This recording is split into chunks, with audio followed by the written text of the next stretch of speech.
President Trump says 2 weeks is the maximum amount of time he will wait before deciding if the U.S. military will strike Iran with bombs. That depends, though. He could make up his mind a little bit sooner. The president also claimed his director of national intelligence, Tulsi Gabbard, is, quote, wrong to claim that Iran is not building a nuclear weapon.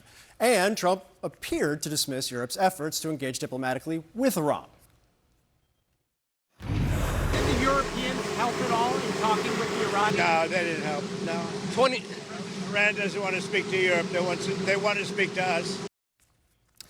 Let's get straight to CNN's chief White House correspondent, Caitlin Collins. Caitlin, there's about 15 different ways I can take this in terms of most important things that we heard from the president. But I actually want to start with Tulsi Gabbard, the DNI, because I believe she just responded a short time ago. What's the dynamic there?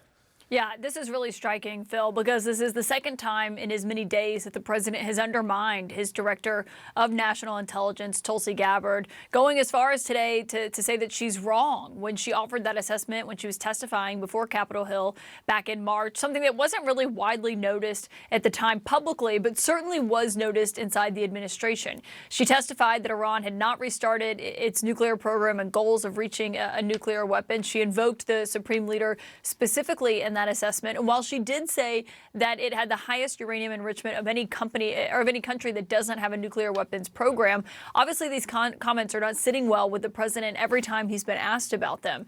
She just posted in a response to this saying that her comments are being taken out of context by the media. But obviously you can go back and that testimony. It's quite clear what she was stating at the time, what she was saying that the intelligence community has found at the time.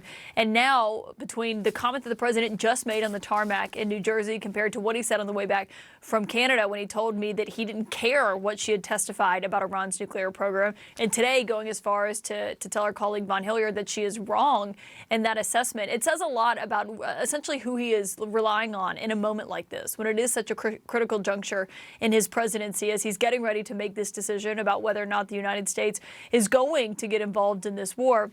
And the reason this is such a critical question that the president is facing when it comes to this moment is because there are questions about what the U.S. intelligence does show. Yesterday, we heard from the White House that they believed Iran was weeks away from building a nuclear weapon. Today, the president said months. But listen to what he had to say about Tulsi Gabbard just now. What intelligence do you have that Iran is building a nuclear weapon? Your intelligence community has said they have no evidence that they are at this point. Well, then my intelligence community is wrong. Who in the intelligence community said that? Your director of national intelligence, Tulsi Gabbard.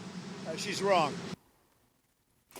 Now, what you're seeing play out publicly is something that has been happening privately, which is kind of this disillusionment with Tulsi Gabbard inside the West Wing. We've heard from several officials. While certainly she does still have her allies in the administration, I want to be clear, there are several people who just don't appreciate the job she's doing. And they've been irritated by travel that she's taken overseas. The president himself has told people that he believes she's trying to take too prominent of a role, that she's trying to set herself up for a presidential run.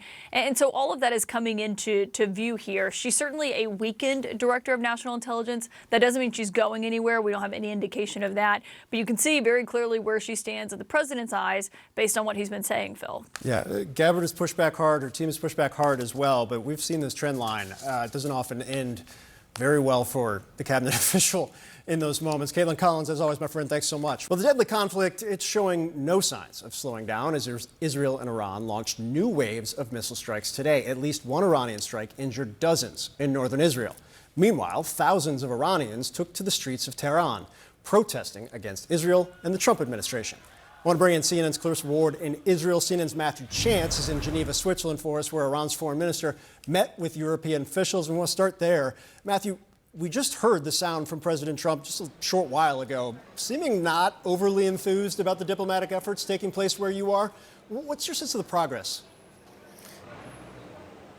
Yeah, I mean, it's pretty interesting that he made that point, because actually one of the thrusts of these talks in Geneva here in Switzerland has been to communicate what the latest US position is. European political figures, the foreign ministers from Britain, France and Germany who are here in Geneva sort of made a point, according to diplomats, who are inside the talks, to communicate, messages directly from Washington to the Iranians. David Lammy, who's the UK Foreign Secretary, flew directly from Washington to Geneva to do precisely that. It was a dual message. One message was if there's going to be a deal with the United States, it's not going to involve uranium enrichment of any kind. That's obviously a big red line for the Iranians. They've expressed that publicly. They expressed it privately to me as well.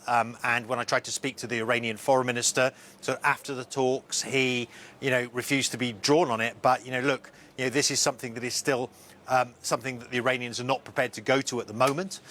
The second issue that was communicated to the Iranians from Washington via David Lammy and the other European figures that were there is the issue of direct talks. Now, I was told by a diplomat familiar with what took place inside the negotiating room that Washington wants direct talks with Iran.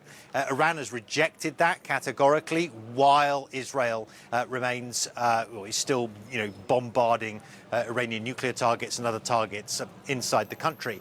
If there's any positive that came out of these nuclear negotiations or talks with the Europeans here in Geneva, it's that both sides agreed to go away and to speak to their respective allies. That the Europeans are going to speak to Washington about this if they're not already.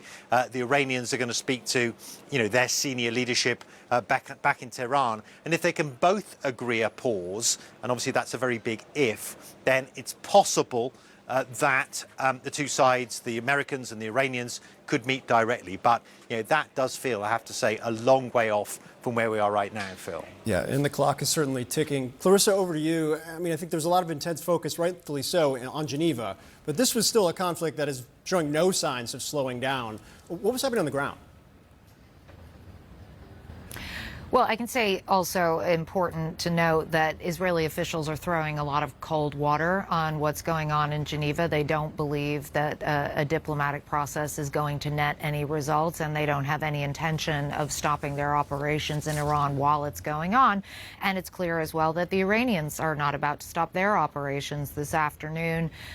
We obviously heard the sirens. You took shelter, could hear some loud blasts. The most serious impact appeared to be in the northern city of Haifa.